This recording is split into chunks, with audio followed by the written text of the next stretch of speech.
Hello friends, ધોરણ 10 ગણિતમાં chapter number 8 સ્વાધ્યાય 8.1 ની અંદર પ્રશ્ન નંબર 6 ખૂણો A અને ખૂણો B એવા લઘુકોણો છે જેથી cos A બરાબર cos B થાય તો સાબિત કરો કે ખૂણો A ખૂણો B. લઘુકોણનો અર્થ થાય કે એમના ખૂણાઓનું માપ 90 અંશ કરતાં ઓછું છે. તો આપણે સાબિત કરવાનું છે. અહીંયા આટલું આપ્યું છે કે cos A cos B સમાન છે. તો આપણે સાબિત કરો કે ખૂણો A ખૂણો B. તો આપણે આ બે ખૂણા છે અલગ અલગ ત્રિકોણની અંદર લઈ લઈએ. કોઈ બે ત્રિકોણ લઈ લઈએ આપણે. ત્રિકોણ APQ અને બીજું ત્રિકોણ લઈ લઈએ BMN. આવા કોઈ બે ત્રિકોણ લઈ લઈએ આપણે. હવે આ બે ત્રિકોણની અંદર આપણે ખૂણો A ખૂણો B સાબિત કરીશું. અલગ અલગ ત્રિકોણમાં લેવા જરૂર છે કારણ કે આ બે ત્રિકોણ આપણે સમરૂપ બતાવીશું અને સમરૂપ જો બે ત્રિકોણ હોય તો એમના અનુરૂપ ખૂણાઓ સમાન હોય એના ઉપરથી આપણે ખૂણો A ખૂણો B બતાવીશું. તો અહીંયા આપણે બે ત્રિકોણ લીધા તો અહીંયા લખીશું કે ભાઈ ધારો કે ત્રિકોણ APQ માં ખૂણો P = 90 અને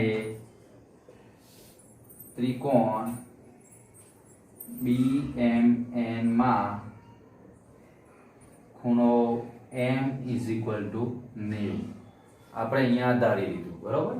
હવે એની અંદર આપણે જે cos A અને cos B આપેલા છે એના મૂલ્ય લખીશું કે cos A બરાબર cos નું સૂત્ર થશે પાસેની બાજુ ભાગ્યા કર્ણ. ખૂણા A માટે પાસેની બાજુ થશે AP. તો અહીંયા થશે AP ભાગ્યા કર્ણ AQ અને અહીંયા cos B નું મૂલ્ય લખી દઈએ આપણે. cos B બરાબર પાસેની બાજુ થશે BM B માટે અને કર્ણ થશે BN. તો BM ભાગ્યા BN. અહીં આપણને આપેલું હતું કે ભાઈ cos A cos B. cos A cos B માટે હવે cos A અને cos B સમાન છે માટે આ બંને પણ સમાન થશે. માટે AP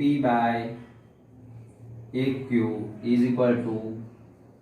BM BN આ લખી દીધું આપણે, બરોબર. હવે આને આપણે અહીંયા બાજુ ને બાજુ એટલે કે જો બે ત્રિકોણની અનુરૂપ બાજુઓનો ગુણોત્તર સમાન હોય તો બે ત્રિકોણ એકરૂપ કહેવાય. તો આપણે બાજુ શરતનો ઉપયોગ કરીશું. એના માટે BM અહીંયા લઈ દઈએ ને AQ અહીંયા લઈ દઈએ. તો માટે આપણે આ રીતે લખી શકાય કે AP ભાગ્યા BM AQ ભાગ્યા BN. આપણે આ રીતે લખી શકીએ અહીંયા અને અહીંયા, બરોબર. ચોકડીમાં લખી દીધું અહીંયા. તો અહીંયા લખી શકીએ AP ભાગ્યા BM અને AQ ભાગ્યા BN. એટલે કે બે બાજુનો ગુણોત્તર તો સમાન થઈ ગયો. હવે ત્રીજી બાજુનો ગુણોત્તર સમાન લાવીશું આપણે કે PQ ભાગ્યા MN નો. તો એના પહેલા અહીંયા લખી દઈએ બરાબર K ધાર દઈએ. ધારો કે K ધાર દીધો. માટે આપણે આને આ પ્રમાણે લખી શકાય કે આની બરાબર K હોય કે AP ભાગ્યા BM બરાબર K હોય તો BM આ બાજુ જાય તો ગુણાકારમાં જતું રહે. માટે અહીંયા આપણે AP K BM લખી શકાય અને એ જ રીતે અહીંયા BN અહીંયા જતું રહે તો AQ K BN લખી શકાય. આનો આપણે પાછળથી ઉપયોગ કરીશું. હવે આપણે આ બંનેનો ગુણોત્તર લેવો છે PQ અને MN નો. ત્રિકોણ APQ માં પાયથાગોરસના પ્રમેય મુજબ અહીંયા કરતા આપણે PQ નો બનાવવો છે પણ એના પહેલા સમજી લે કે કર્ણનો વર્ગ AQ² AP² PQ², બરોબર. આમાંથી કર્ણ આપણે PQ બનાવવાનું છે, કરતા બનાવવાનું છે PQ ને. માટે PQ² આ પ્લસ AP² છે, આ બાજુ આવે તો માઈનસ, તો AQ² AP². અહીંયા આપણે PQ ની જરૂર છે માટે લખીશું કે PQ બરાબર બંને બાજુ વર્ગમૂળ કાઢીએ તો PQ² નું વર્ગમૂળ PQ થઈ જશે અને આ બાજુ માઈનસ માં છે એટલે બંનેનું સાથે વર્ગ નહીં નીકળી જાય માટે એને વર્ગમૂળમાં લખવું પડશે આપણે AQ² - AP². આ પ્રમાણે લખવું પડશે.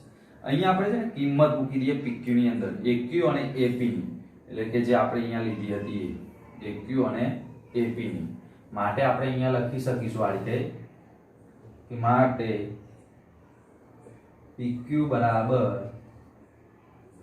વર્ગમૂળમાં AQ ની જગ્યાએ અહીંયા શું છે KBN, પણ આનો સ્ક્વેર છે માટે આપણે અહીંયા લખવું પડશે K સ્ક્વેર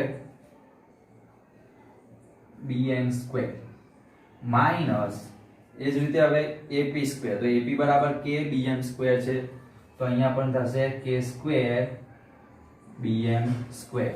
K સ્ક્વેર સામાન્ય કાઢી દઈએ તો PQ is equal to K square આખો સામાન્ય કાઢીશું અંદરથી તો આ રીતે સામાન્ય નીકળશે. K સ્ક્વેર સામાન્ય કાઢ્યું તો અંદર વચ્ચે BN square minus BM square, બરોબર. હવે K સ્ક્વેર નું વર્ગમૂળ તો આપણને ખબર છે કે K જ થાય માટે PQ બરાબર K વર્ગમૂળની અંદર BN માઈનસ BM સ્ક્વેર, બરોબર. આ PQ નું મૂલ્ય છે અહીંયા. એ જ રીતે આપણે અહીંયા MN નું મૂલ્ય લઈશું. હવે ત્રિકોણ BMN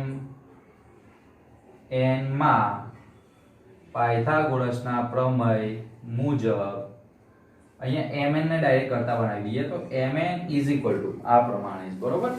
કે જેમ અહીંયા PQ ઇઝ ઇક્વલ ટુ શું હતું કે કર્ણનો વર્ગ માઈનસ એની સિવાયનો બાજુનો વર્ગ. તો એ જ રીતે અહીંયા પણ ડાયરેક્ટ લખી શકીએ આપણે કે MN ઇઝ ઇક્વલ ટુ કર્ણ BN નો સ્ક્વેર માઈનસ એના સિવાયની બાજુ BN નો સ્ક્વેર. બસ આટલી જ જરૂર હતી. હવે આપણે અહીંયા ગુણોત્તર લઈશું. હવે PQ ભાગ્યા MN લઈએ તો PQ ભાગ્યા MN બરાબર PQ ની કિંમત છે K વર્ગમૂળમાં BN square minus BM square ભાગ્યા MN ની કિંમત છે BN square minus BM square. તો એ વિદ્યાર્થી મિત્રો તમે દેખી શકો કે બંને સરખા જ છે માટે આ ઉડી જશે. આમ તો વધશે શું બરાબર K, અને અહીંયા પણ આપણે શું ધાર્યું તો બરાબર K, એટલે કે આ બંનેના ગુણોત્તર બરાબર પણ K જ છે અને આના બરાબર પણ K જ છે. માટે આપણે એમ લખી શકાય કે AP ભાગ્યા BM બરાબર AQ ભાગ્યા BN બરાબર PQ ભાગ્યા MN બરાબર K. માટે ત્રિકોણ APQ સમરૂપ ત્રિકોણ BMN કઈ શરત મુજબ તો બાજુ બાજુને બાજુ શરત મુજબ આ બે ત્રિકોણ સમરૂપ થઈ ગયા. માટે સમરૂપ ત્રિકોણના અનુરૂપ ખૂણાઓ સમાન હોય માટે A ઇઝ ઇક્વલ ટુ ખૂણો B. બસ આ રીતે આપણે આ દાખલાને સાબિત કરી શકાય. આ જ પ્રકારનું એક ઉદાહરણ પણ છે જે આવું છે જે તમારે જોઈ લેવું અને એમાં જો ન સમજાય તો મને કમેન્ટમાં લખો. દાખલા નંબર 7. હવે જો cot θ બરાબર 7/8 હોય તો નંબર 1 1 sin θ 1 sin θ ભાગ્યા 1 cos θ 1 cos θ અને નંબર 2 cos સ્ક્વેર θ શોધો. એટલે કે આના પરથી આપણે પહેલા sin અને cos ના મૂલ્યો મૂકીશું, શોધીશું અને પછી આમાં મૂલ્યો મૂકીને આ ની કિંમત શોધીશું. એ જ પ્રમાણે cot સ્ક્વેર θ ની કિંમત શોધીશું. તો એના પહેલા આપણે cot θ ઉપરથી sin અને cos θ ની કિંમત શોધી લઈએ. હવે θ નો અર્થ છે કોઈ પણ ખૂણો, θ નો અર્થ કોણ, કોઈ પણ ખૂણો A B C કોઈ પણ લઈ શકાય. તો આપણે ખૂણો A લઈ લઈશું કોઈ ત્રિકોણ માટે કે કાટકોણ ત્રિકોણ આપણે લઈ લઈએ ABC. એની અંદર આપણે θ લખી દઈશું અહીંયા કે અહીં ત્રિકોણ ABC માં ખૂણો B બરાબર 90 અને θ બરાબર A લઈ લઈએ, બરોબર. એટલે આપણે ખૂણા A ની કિંમત અહીંયા લખીશું. માટે અહીંયા આપેલું આપણને આપેલું છે કે cot A = 7/8 આપેલું છે. હવે લઈએ આપણે cot A નું મૂલ્ય સૂત્ર પ્રમાણે કે cot નું સૂત્ર થશે પાસેની બાજુ ભાગ્યા સામેની બાજુ. એટલે કે પાસેની બાજુ થશે AB ભાગ્યા સામેની બાજુ થશે BC. માટે આપણે લખી શકીએ કે AB ભાગ્યા BC બરાબર 7/8 બરાબર k ધારો k. માટે આપણે લખી શકીએ હવે કે AB બરાબર 7k અને BC બરાબર 8k. બરાબર. માટે હવે આ બંનેની કિંમતનો ઉપયોગ કરીશું. હવે તો પાયથાગોરસના પ્રમેય મુજબ આમાં કર્ણનો વર્ગ આપણે આમાં AC શોધવાનું છે.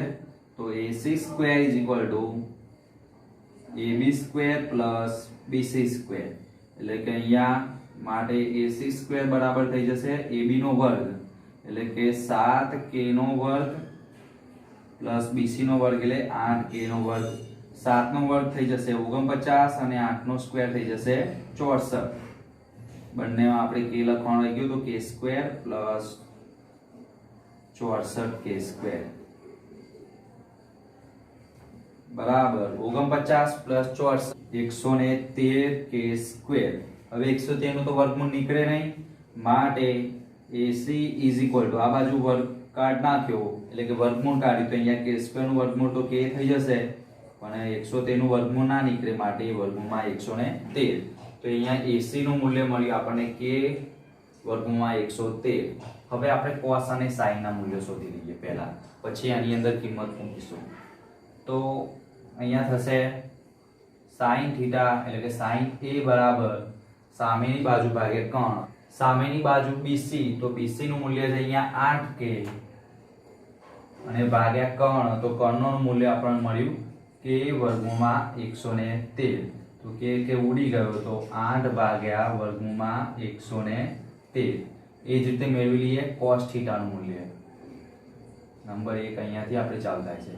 cos થીટા નું મૂલ્ય એટલે કે cos A નું મૂલ્ય cos નું સૂત્ર થશે પાસેની બાજુ ભાગે કર્ણ એટલે કે AB નું મૂલ્ય અહીંયા જે 7k ભાગ્યા કર્ણ એટલે k વર્ગમૂળમાં 113. તો k ઉડી ગયા અહીંયા થાય 7 ભાગ્યા વર્ગમૂળમાં 113. હવે આપણે કિંમત મૂકીશું આની અંદર જે નંબર 1 માં આપેલું છે. તેમાં દેખો કે 1 પ્લસ sin θ 1 માઈનસ sin θ એટલે કે a plus b a minus b. તો આપણે સૂત્ર હતું a square minus b square. માટે આપણે અહીં લખી શકીએ કે 1 નો સ્ક્વેર એટલે કે 1 અને b સ્ક્વેર એટલે કે 2 નો sin નો સ્ક્વેર sin સ્ક્વેર. એ જ રીતે અહીંયા પણ નીચે પણ 1 પ્લસ cos θ 1 માઈનસ cos θ એટલે કે a plus b a minus b. તો a square minus b square 1 નો સ્ક્વેર 1 અને cos સ્ક્વેર θ નો સ્ક્વેર cos સ્ક્વેર 1.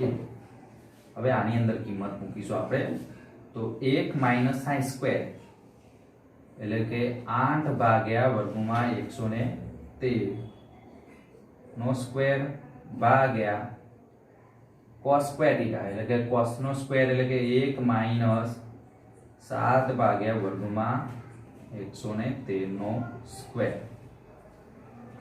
હવે આને ઉકેલીશું આપણે તો 1 માઈનસ 8 નો સ્ક્વેર થઈ જશે 64 અને વર્ગમાં 113 નો સ્ક્વેર થાય વર્ગમૂળ ભાગ્યા 113 જ રહેશે એમને. એ જ રીતે અહીંયા પણ 7 નો સ્ક્વેર થશે 49 ભાગ્યા 113 થશે. હવે અહીંયા આપણે લેવો પડશે લસા. તો 113 ગુણ્યા 1 એટલે 113 જ થાય અને 113 માઈનસ 64 અને એ જ રીતે નીચે પણ 113 કા 113 માઈનસ 49.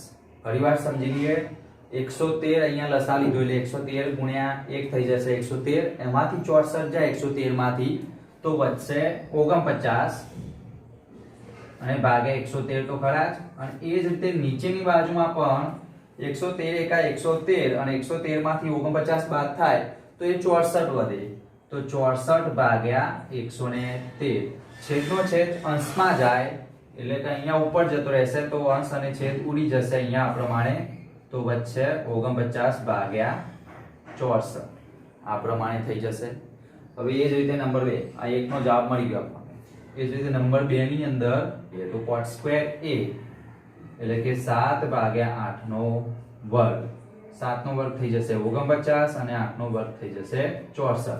ટૂંકમાં આ બંનેના મૂલ્યો સમાન આવે.